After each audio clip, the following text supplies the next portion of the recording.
So you may be asking yourself, what is a low carb diet? For those that haven't went down this journey, in its simplest terms, a low carb diet is simply that. You are restricting the amount of carbs you take in a day. Now, as we discuss the different types of low carb diets, we'll dig a little deeper, but that's what it is in the simplest terms, cutting your carbs. Some people, that may be 100, maybe 80, it may be 50, it may be 30, or you may be like me, more of 0 to 10 carbs per day. But so we're going to jump into it. So, what are some of the different forms of a low carb diet? Right? Well, first, we're going to go with the most popular one, right? And that is keto, short for ketogenic diet. With the keto diet, you basically are using ketones for your body's fuel instead of carbohydrates. So, in keto, there's a broad range. So, you have strict keto, clean keto, dirty keto. But again, it just boils down to restricting your carbohydrate intake to the point where your body is now burning ketones, hence the state of ketosis, if you will. So on a keto diet, you can have a lot of things. It's a very forgiving diet way of eating. It's not real strict. You're just cutting out the carbohydrates for the most part. So you can still eat. So it is high fat, moderate protein, low carb. Okay, so you can still have some vegetables. You can still have some fruits. You can still have things like that. That is again the probably the most popular low carb diet out there. And all right, so after keto, you have carnivore. So when I first started down this path over 5 years ago, I personally started with keto. Never heard of keto, but that's another video. If you've watched my channels, you've seen that one. So started a keto type diet, but I quickly progressed into a more of a carnivore style diet, and we'll get to that again later. But so what a carnivore diet is in its truest form, and there's a lot of debate out there. What does carnivore mean? In my opinion, carnivore and animal based are very similar, but others will disagree. I hate labeling, right? I hate people that say, well, you're not this, you're not that, because you're doing this. So this is just a guideline. So in theory, a carnivore diet is you are eating meat, salt, water, right? That's what it is in some context. Now, we'll get into animal-based here soon, which is what I still consider carnivore or carnivore-ish, but true carnivores will say meat, salt, water. That's it. So that's also becoming a very popular way, and Dr. Sean Baker kind of has led the charge on that. Next, you have what I consider myself, right? That's animal-based. So it's animal-based, in my opinion, is carnivore, but a little, if not quite as strict as just red meat, not just red meat, salt, water, right? In my eyes, a carnivore is something that eats other living things, animals, right? Hence animal-based. So I do eat a ton of meat, mostly red meat, so beef, venison. I do eat some pork, sausage, bacon, things like that. I also eat a lot of eggs. Again, comes from an animal. I do eat some cheese. Now, some strict carnivores say no to all dairy. Again, my eyes, if it comes from an animal, that's what I eat. So I don't buy the fake cheese, the fake processed cheese-like products. No, I try to keep it as clean as possible. And obviously no carbs nation, right? You would think it's zero carbs, but someone did inform me that eggs have like 0.3 carbs in it. So if I'm eating 4 to 6 eggs a day, I'm getting a minute amount of carbs. But some people just have to throw that out there. So then you have kind of a combination of keto and carnivore, which is ketovore, right? And that's just kind of a hybrid mix that people use. Some, I guess, ketovore would be kind of a, meat, eggs, and cheese and vegetables, right? The combination of keto and carnivore. Some say that animal-based is different than carnivore because some people, like Dr. Paul Saladino, he eats fruit and honey on his animal-based diet.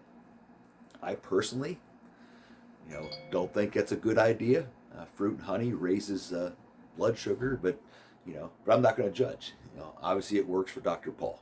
So, and I think that's what I want to stress with these different kinds of low carb diets and the different stigmas and stereotypes that get associated with them.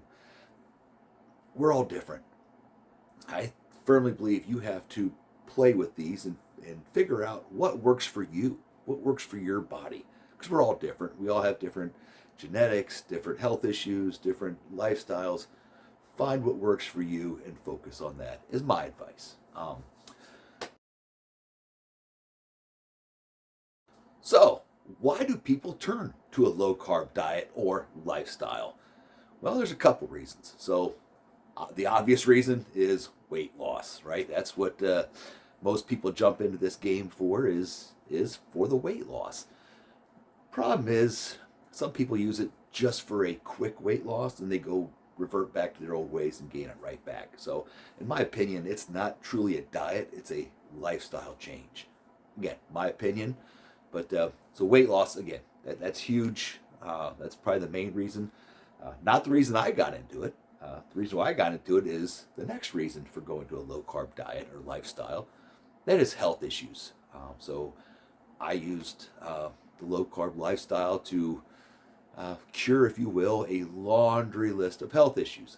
Again, if you've followed me for any amount of time, have watched my videos, seen my Instagram pages and all that, you know the long list of health issues that I had and no longer have after going to this lifestyle. Type 2 diabetes, sleep apnea, brain fog, yada, yada, yada. I won't bore you with that. I know some people have claimed to have that a low carb lifestyle has really helped their mental health. And I believe that. I think there's a big connection with your physical and mental health, and what you eat plays a big part in that. So I believe that. Next, talk about keto, and as I understand it, the ketogenic diet came about as a treatment for epilepsy long, long time ago. And my understanding is they still use that today as a treatment. So that's a pretty big deal, right? And we can go down a deeper rabbit hole. There's people that claim it cures all kinds of stuff. I'm not a doctor. I don't know. But if you just do a little bit of a search, you'll see thousands of people that their lives have drastically changed for the better by adopting one form or another of a low carb lifestyle. Now, cautions of going to a low carb diet or lifestyle. So my first caution is going to be about health. So again, I did this for health reasons. And while some people go on a keto diet to lose the weight, they'll start buying these keto packaged products at the supermarket. And I'm going to caution you, when you buy these products, please read the label, do some research, because while it may still be okay for weight loss, you're not benefiting your health by eating some of this garbage, right? It's filled with stuff that's just not good for you. The seed oils, the fake sugars, so again, it may still help you lose weight, but is it ultimately healthy for you to ingest this processed stuff? Probably not. I have tried to avoid processed foods in general. I avoid sugars in general, avoid alcohol in general, because again, to me, it's about health. But so just a word of caution. Again, figure out what works for you, do what works best for you, but just be careful and cautious. The next caution I will throw at you is your doctor. Now, there are exceptions, and some of them are on social media, but most doctors still don't buy into this low carb lifestyle, despite all the thousands of people who have had tremendous benefits from it. One of the big controversies, especially in the carnivore, animal-based type lifestyle, is the whole cholesterol thing. And I'm not going to get into that in detail in this video. I've talked about it before and may talk about it again. And there's a ton of videos out there, especially around the LDL. So that's a conversation that I have with my doctor every year. And the conversation is extremely frustrating. But again, I've created a video on that. You can go watch it, or ask me. I'll create another one. I don't care. But be cautious of that. Medical community is not a big fan. In my opinion, it's because people get off their medications, and pharmaceutical companies and some medical professionals lose money when you do that. Again, just my opinion. Let's see here. So another caution I will throw at you if you're going to a low carb lifestyle, especially if you're going fairly strict, is the peer pressure, right?